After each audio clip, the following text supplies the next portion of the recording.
Coucou tout le monde! Dorénavant, je vais également faire des vidéos sur les livres que j'ai pu lire. Elles s'appelleront les livres en couleur. Celle-ci est donc la première et ne vous attendez pas à avoir les dernières sorties en lecture. C'est pas mon genre. Je préfère vraiment lire des livres qui sont parus peut-être il y a 10 ans, 15 ans, et vous donner mon opinion, quitte à ce que ça intéresse même certains publics de les découvrir ou de les relire. Mais les nouveautés, je n'aime pas trop les lire tout de suite dès qu'elles sortent parce qu'on en entend trop parler et que ça me saoule. De toute façon, je fais jamais comme tout le monde. Alors, on va y aller. Je vous présente donc ce livre que j'ai pris. Tout le monde certainement connaît J.K. Rowling, auteur, de toute la tripotée des Harry Potter. C'est une édition Gallimard jeunesse, éditée première édition en 2008. La couverture est en relief, je ne sais pas si vous pouvez le voir. Je trouve ça très agréable. Les pages sont très épaisses et l'écriture est bien grosse pour ceux qui ont parfois un peu de mal à lire. Alors pour le petite histoire, les illustrations comme ça, voilà, je vais vous faire voir d'autres. C'est J.K. Rowling qui les a dessinées elle-même. Je trouve ça sympathique. Alors je vous lis la quatrième de couverture si ça intéresse quelqu'un. Les contes de Biddle de Le Barde sont les 5 contes de fées qui bercent l'enfance des jeunes sorciers. Chacun de ces contes a sa magie particulière qui enchantera les lecteurs et les fera tour à tour rire ou frissonner. Les commentaires passionnants et malicieux du professeur Albus Dumbledore, qui accompagnent chaque récit, seront appréciés des sorciers comme des moldus. Le professeur y donne de nombreuses clés et dévoile par la même occasion maints détails de la vie à Poudlard. Un ouvrage magique à garder comme un trésor enrichi des illustrations originales de J.K. Rowling. Donc, pour faire simple, ce sont 5 petits contes, très courts, plutôt pour la jeunesse, où chacun de ces contes a une petite morale. Donc c'est vrai que pour les plus jeunes, ça peut être intéressant, et en plus ça fait un petit rappel de l'univers de Harry Potter. J'ai bien apprécié, ça se lit très très vite. 150 pages, comme je vous disais, écriture grosse. Donc c'est vrai que c'est très agréable. Après, moi, la seule chose que je regrette dans ce livre, c'est toute la partie des commentaires de Albus Dumbledore. Vous me direz, c'est ce qui en fait le charme. Mais alors moi, j'ai l'impression de me retrouver en cours avec une étude de texte. Ça, c'est ce qui m'est venu en premier en tête quand j'ai lu ce livre. Par contre, les petites histoires et leur moralité sont vraiment très agréables. Et en plus, on peut transposer ces histoires, non pas au monde sorcier moldu, mais à notre monde actuel avec tout ce qui est la différence entre les différents genres et autres, xénophobie, et j'en passe et des meilleurs. C'est mignon. Ça ouvre un peu les yeux des plus jeunes, ou du moins je l'espère. Je conseille, personnellement. Parlons roman graphique. La légende du changeling en 5 tomes. Les éditions Le Lombard. Et les illustrateurs Xavier Fourqueux et Pierre Dubois. Alors, cette série est pas mal du tout. C'est pour jeunesse fantasy. Et en fait, il y a 2 types de lecture. Les plus jeunes vont vraiment voir le côté fantastique où 2 enfants, bébés ont été échangés, l'un venant du royaume des fées, l'autre des humains. On va suivre celui du royaume des fées qui est arrivé dans le monde des hommes et qui, au fur et à mesure des années en grandissant, va découvrir le monde des fées qui règne sur Terre, c'est-à-dire les êtres de la terre, les êtres de l'eau, ceux du feu et de la lumière, et ainsi de suite. Il va les découvrir en vivant sa vie de tous les jours de la fin du 19e siècle. Pour un public un peu plus adulte, on ira derrière le côté fantastique jeunesse et on y trouvera surtout une vision très épurée, très minimaliste de la vie qu'était la fin du 19e siècle, avec les mines de charbon, la vie agricole qui était très dure et l'exode rural, les révolutions sociales,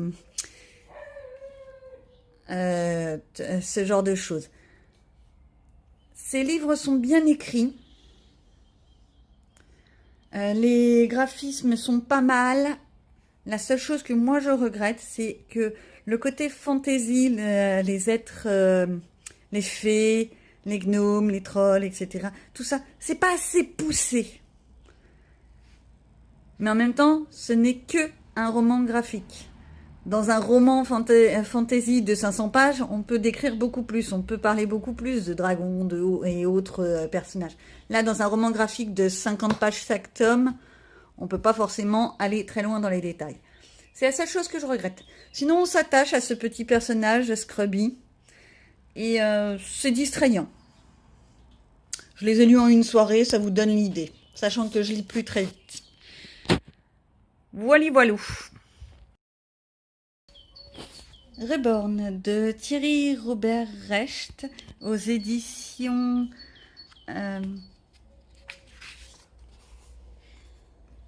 Mijade, parution 2013 pour 183 pages. Alors, ce roman est de la fantasy jeunesse. C'est une sorte de dystopie qui a concouru pour le prix des Incorruptibles, 5e, 4e, le 26e prix. Alors personnellement, je l'avais déjà lu une première fois il y a quelques années, quand mon fils est entré en 6e, et je l'avais beaucoup aimé déjà à l'époque. Je l'ai relu là, et je l'aime toujours autant. Pour faire simple histoire, je vous donne la 4e de couverture. Voilà, si vous voulez pouvoir la lire.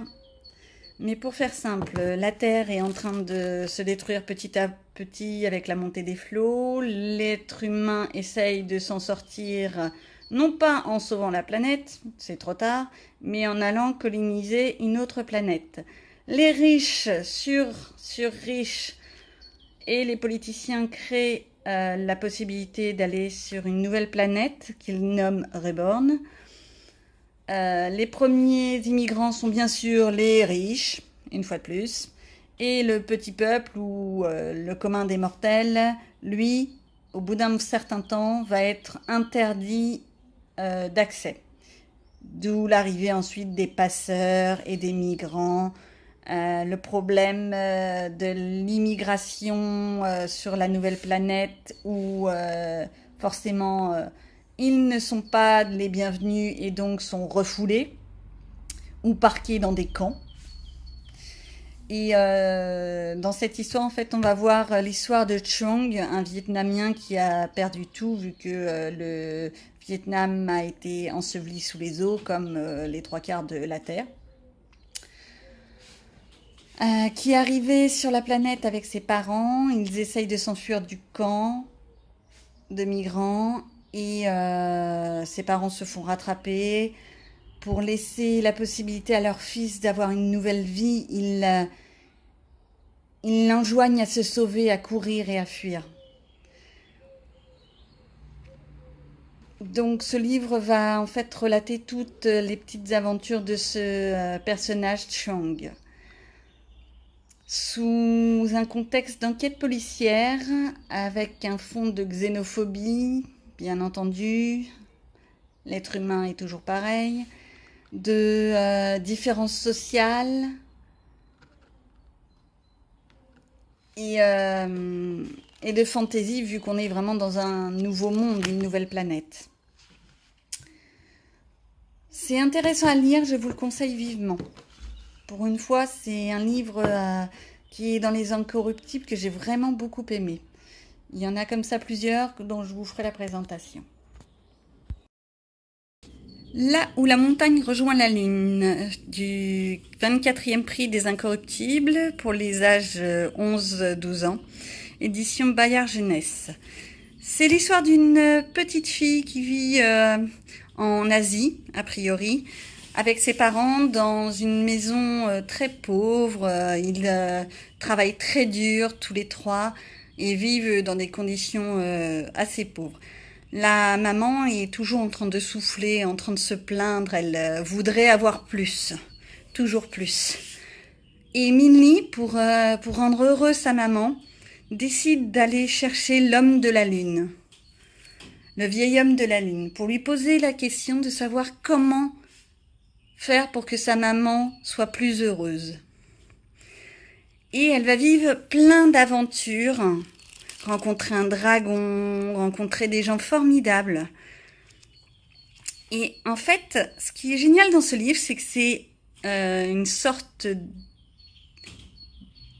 de recueil de contes dans une histoire.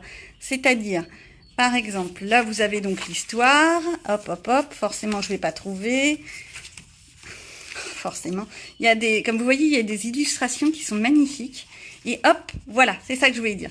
Donc on a l'histoire et d'un seul coup on a un petit conte, une petite histoire dans une histoire.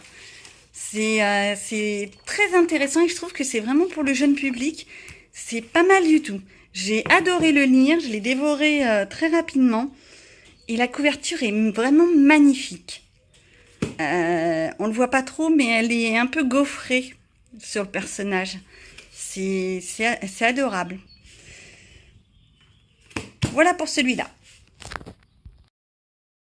Ensuite, nous avons Mémo 657 de Thierry Roberts. Je dois mal Roberecht, je le prononce mal, c'est pas grave. De Mijade. Alors, c'est en fait l'histoire d'un collège pour une jeune élite qui est censée devenir l'élite de la population, aider les présidents, etc. Et c'est l'histoire de ces collégiens.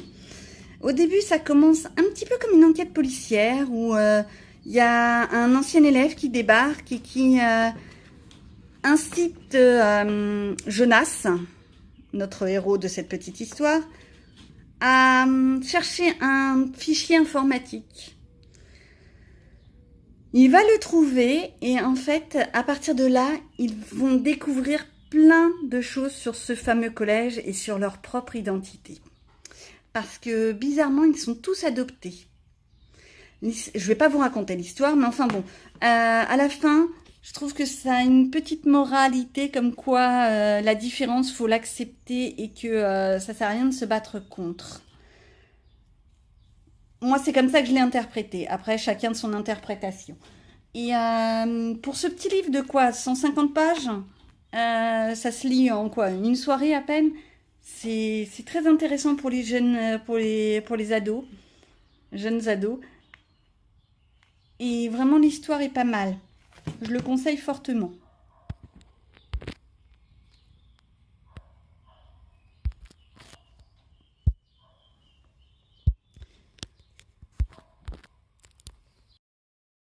Ça y est, je vous ai présenté tout ce que j'ai pu lire cette semaine. On se revoit la semaine prochaine. À bientôt!